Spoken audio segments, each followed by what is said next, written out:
Hi guys, welcome back to the channel. My name is Ryan. Today's video will be the first in a new series where I review an artist's UK chart history. Today's video is all about Britney, bitch. All information is correct at the time of filming. It is the 10th of November 2020. This year has gone so fast already. And she has 33 top 75 charting singles, 30 top 40 singles, 23 top 10s, and 6 number ones. I'm surprised with 6 number ones.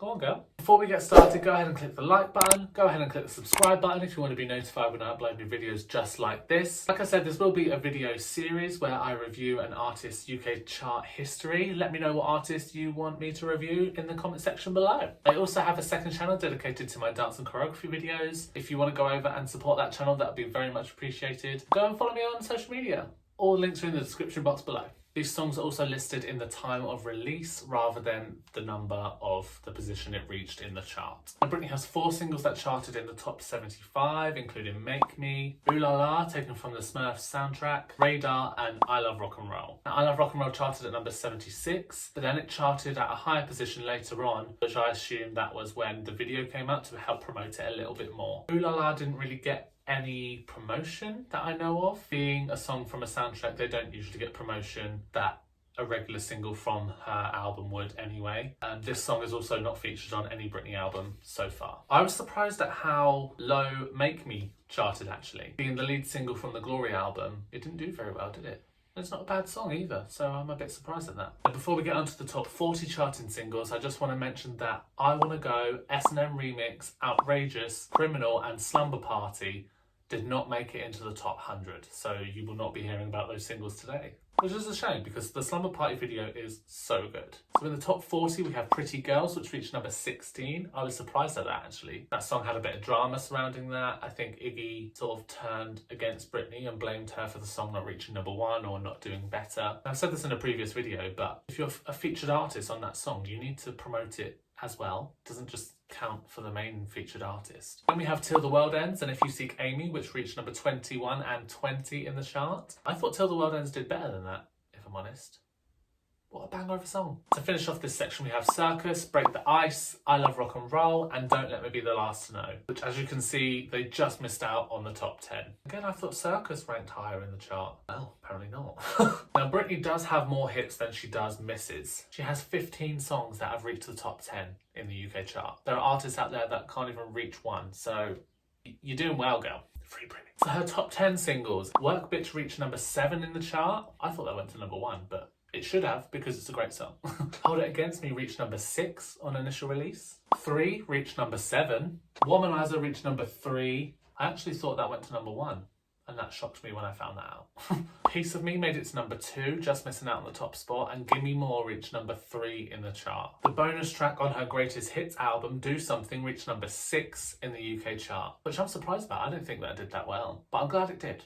My Prerogative reached number 3, Me Against the Music reached number 2, and I'm surprised that didn't get to number 1 because it's a feature with Madonna, and what a song it is too. That video is everything.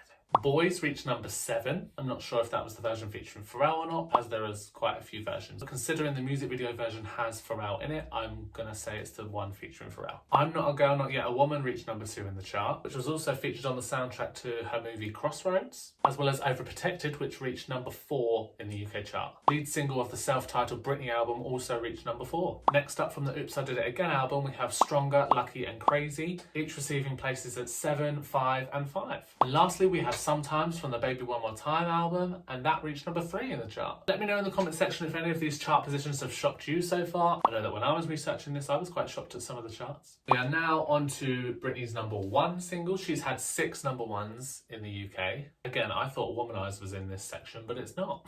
Her latest number 1 is actually a song that's not officially hers. She's just a featured artist. It's Scream and Shout with Will I Am, and that spent 2 weeks at number 1. Next up we have Every Time, which spent 1 week at number 1 and spent 7 weeks in the UK top 10. Again, from the In The Zone album, we have Toxic, which spent 1 week at number 1 and 5 weeks in the top 10 chart. Oops I Did It Again was the number 1 single prior to that, spending 1 week at number 1 and 5 weeks in the top 10. Born to Make You Happy was number 1 in the UK. I was shocked. I don't think that did very well, but when I think of Britney Spears, I don't think of the song Born to Make You Happy, even though it's a really good song. I just don't think of that being a really successful song for some reason. But it spent 1 week at number 1 and 5 weeks in the top 10. And then of course we have Baby One More Time, which spent 2 weeks at number 1 and 8 weeks in the top 10. And that's a rundown of how all of her singles charted. I'm now going to review the album chart positions. And I was shocked to find out that she hasn't had a number 1 album, here in the UK anyway. I haven't done the research to find out what her US chart history is, but if you want to see that video, let me know in the comment section below as well. But Britney's lowest charting album is the Singles Collection, which peaked at number 38. I don't know about you, but being a Britney fan, I didn't see this as an official album. I thought this was like from a third-party release. I didn't actually know that this was her label releasing this. The next lowest album is Britney Jean, which reached number 34 on the UK album chart. That album is just surrounded in controversy anyway. It didn't get any promotion. It was the first album that wasn't under Jive Records. It was under the new label RCA. I'm not sure if they're connected. Again, I haven't done that research, so let me know if you know. But being the first album on a different record label, you would think that they would help the album a little bit. I think it was advertised as one of Britney's most personal albums yet, and it didn't do very well. Next up we have In The Zone, which peaked at number 13, which I was shocked about. I loved that album. I remember getting that album for Christmas, and to this day I love it. So the fact that it didn't get into the top 10, I was quite shocked at that, considering it had 2 number 1 singles, Every Time and Toxic. That doesn't add up to me, but okay. Next we have Femme Fatale, which reached number 8, which I'm glad it was in the top 10. The album should have got a lot more love in my opinion, because it's one of my favourite Britney albums. It has some bangers on there, and Hold It Against Me I think is my number 1 Britney song of all time. Next up we have Circus, which reached number 4. I'm still so shocked she hasn't had a number 1 album here in the UK. Has she had a number 1 album wherever you are watching this? I'm really shocked at this. The self-titled Britney album landed number 4. That is one of my favourite Britney albums too.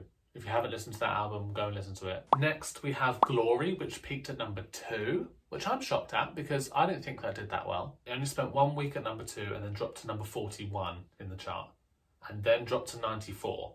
So even though it reached number 2, it didn't sell enough copies to stay there for the 2nd week and the 3rd week. It dropped out of the chart in 3 weeks. Next we have Blackout, which reached number 2 also. It spent 1 week at number 2 and then dropped to number 13, then spent a total of 5 weeks in the top 20 before slowly moving its way out of the top 100. But it was a successful album. The Greatest Hits My Prerogative album reached number 2 in the chart, and it spent 3 weeks in the UK top 10. For a Greatest Hits album, that's really good.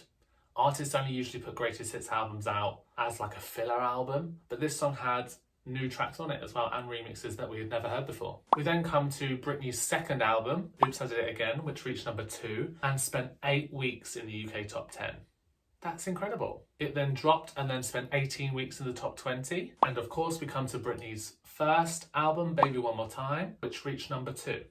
I was shocked that wasn't a number 1 album. UK, what is wrong with you, girl? But it did spend 17 weeks in the top 10 and 48 weeks in the top 20. Wow. This image here shows the peak position of each album. It also shows you how many weeks it spent on the UK chart. Then as you can see in the 3rd column, no album has reached number 1.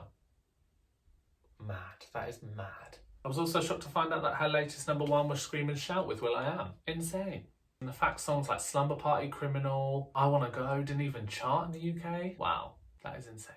Looking at these numbers really is an eye-opener, because I used to look at the iTunes chart as the be-all end-all of how well a song did. And a song could reach number 1 on iTunes, but in the official chart it could reach number 20. You know, it's very strange because you have to take into consideration all the different outlets of music where music is purchased and add them all together and see what happens, because that number 1 song on iTunes, nobody could be buying it on Amazon Music or streaming it on Spotify. In Britney's earlier albums we didn't have streaming, so those charts didn't even count towards that. It does make me wonder though, with streaming now, if those earlier albums would do as well as they did. We'll never know, but it's a good thought.